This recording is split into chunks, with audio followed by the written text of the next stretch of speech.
so this is the last question. Let's see. I'm gonna just make it like really simple. Okay. Am I talking too much? No, not at all. Okay. Not at all. Editing, you can do it. Yeah, you can make it look like it was one second. What is your name and where are you from? And just like shout out some people. My name is Wendy Melechen. I'm from Washington, D.C. I mean, I'm not from Washington, D.C. I'm from St. Louis, Missouri, but I've lived in Washington since 1980. So 40 years. I think that counts as being from Washington now, almost. And what was the last part of it?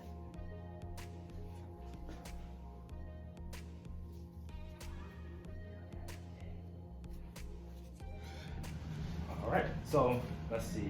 So in the very beginning, Give was supposed to be a brand, and it came about like me and my friend. We were just it was around my birthday. Me and my friend, we were just talking. We were just talking about what we wanted to do with our lives and stuff like that in a car ride to a club. So we were just like, yeah, I wanted to do this. I wanted to make comics. I wanted to make a brand. I wanted to make T-shirts and do all this stuff. And my friend had said, if you had a shirt that said "Give a fuck" on it, then that would be like a really cool concept. You know, like it would be like, just care, just give a care about anything. Yeah. And so pretty much took that idea, ran with it, and it became just like this network of things that I wanted to do: graphic design, comics, all that stuff. And me and my friend, we went and got an apartment, and we started the brand, and it was going pretty interesting. We got some response out of it, but it just wasn't like consistent. So didn't really have a job here, couldn't really pay rent, so we had to split up, do all this other stuff. And that was pretty much how it all kind of started, but it never died because we were all still really good friends and we all still were creatives. And then I had to move with my parents a little bit, and then I came here, and that's when I got this job, and now everything's awesome. And now we're in this corona phase, and now doing this interview. So it's kind of awesome in a way. I mean, it's not great that people are sick and dying, but this really gives you a chunk of time to get back to something more creative, right? Exactly. I mean, is that true? That's very true. For you? Yeah. It's amazing, really. And the timing is really just incredible. I don't even know how to explain it, really. Yeah. No, I get it. That makes sense to me. That because I'm gonna hire you back, you don't have to worry. Yeah. That because of unemployment, you're in good shape. Right, and then I got people supporting me as well, so. And then you've got this opportunity. Exactly. To really, as you said, be creative, grow something, build something, work on this. So it's great. It's awesome. Exactly. And okay, so yeah, that's like the background and everything. So, thank you. So the first question is, what are you doing currently? Like, what do you want to do, basically? So those are kind of two different questions. What am I doing and what do I want to do? Right? Let's start with what are you doing right now? Okay. Yeah. So it's a weird time, as we just established. Right. None of us have gotten a haircut in a really long time. People are sick. We're wearing our masks and our gloves all the time. Right now, I would say what I'm doing is trying to be helpful to family members, and I define family really loosely, who need my support, friends who have had losses, deaths, who have bad health, and so I can help in other ways. So trying to be helpful that way, and at the same time, trying to not go broke because, as you know, our work has dried up. Yeah. You know better than most. And also to try to figure out how to be useful. Right. To try to, and I haven't figured that out, and it's actually a struggle I've had my whole life.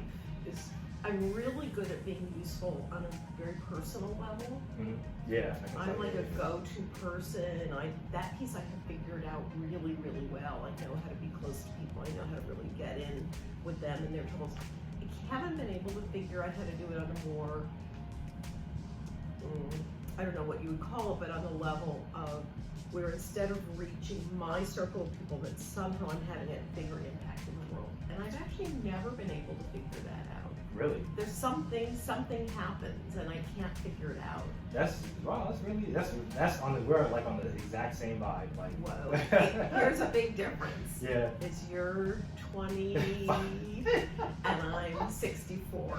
So just saying, I spend a lot of time thinking about it. I talk to people, I mean, that's all Willie and I, went and visited her sister yesterday who is developmentally challenged, so she doesn't really understand, so we sort of pay attention to her, but we can talk about whatever we want, and that's, and I just was sort of brainstorming about how could I use, anyway, it's just that question, what can I do? Exactly. So I think about it a lot, I put energy, something happens and I get stuck.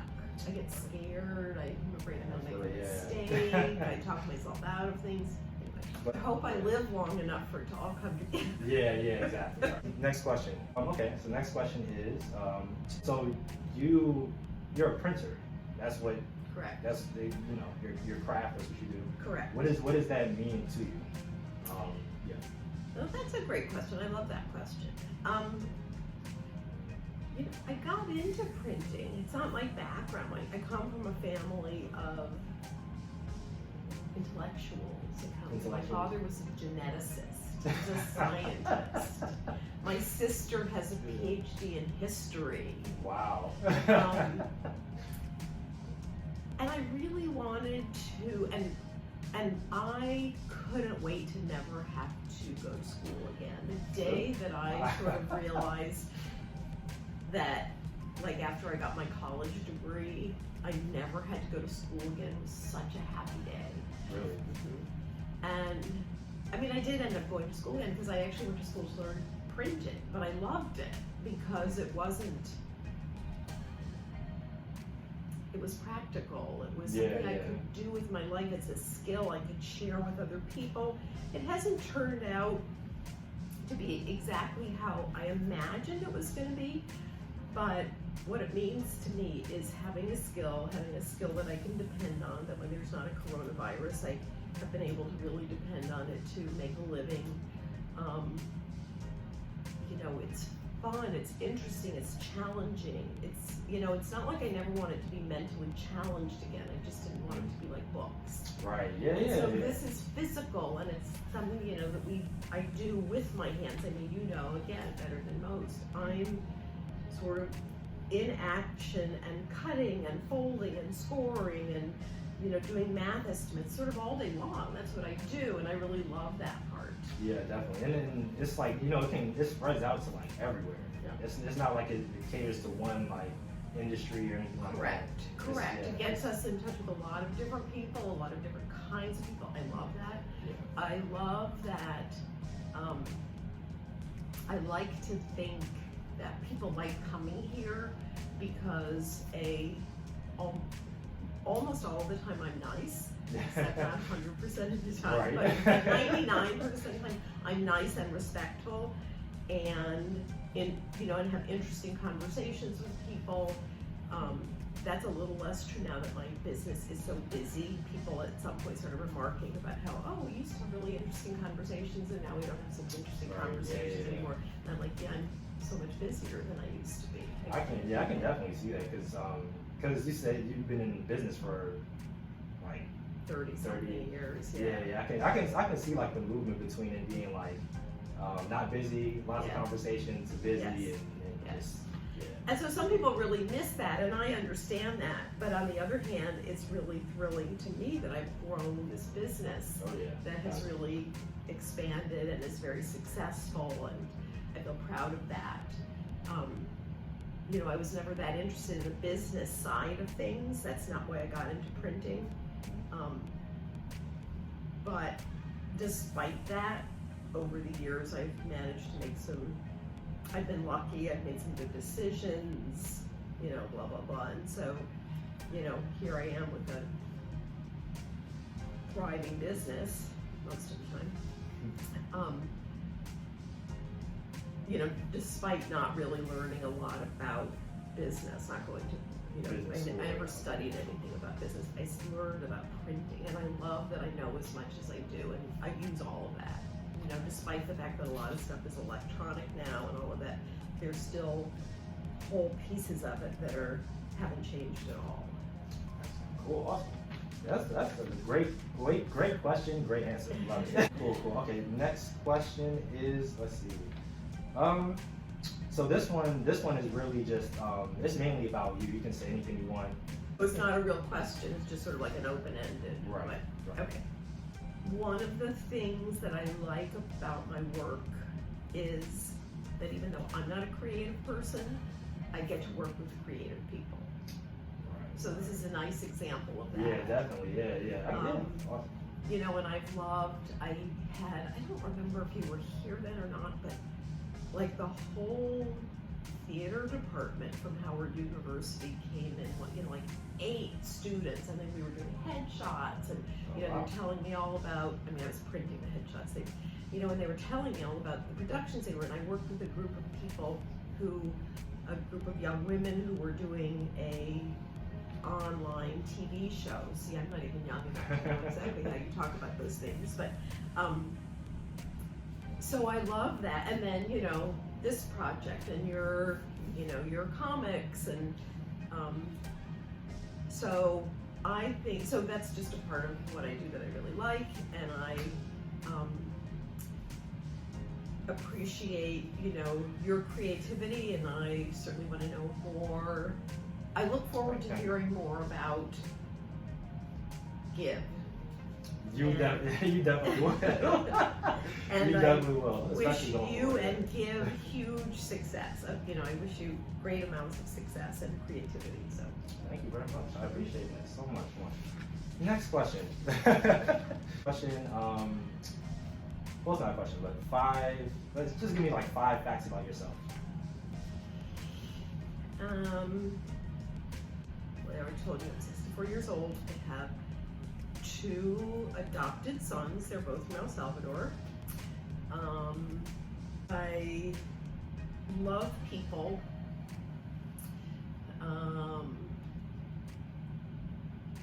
I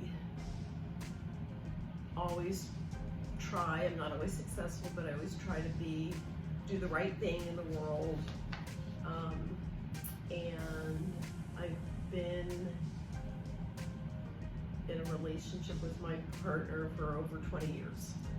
Awesome. How's that? That's excellent. I'm gonna add one more question. Okay. What's your favorite color? I really like green, which I wear a lot, and I also really like purple, which I don't wear so much, but I just like it as a color. Gotcha. Oh, cool. Green and purple. Yep. Awesome. All right, cool. Next question. So, 2 more. What are your goals, dreams, and aspirations going forward in this whole era that we're in? Well, that's a good circle back question, which is I would love to figure out how to be, I would love to figure out how to be connected with other people as we are making a difference in that way that I haven't figured out yet. Gotcha. But the other thing that I'm really interested in, and I think this makes me a little weird and unusual, at least in my social circles, is I'm really, really interested in building bridges with people that I don't agree with.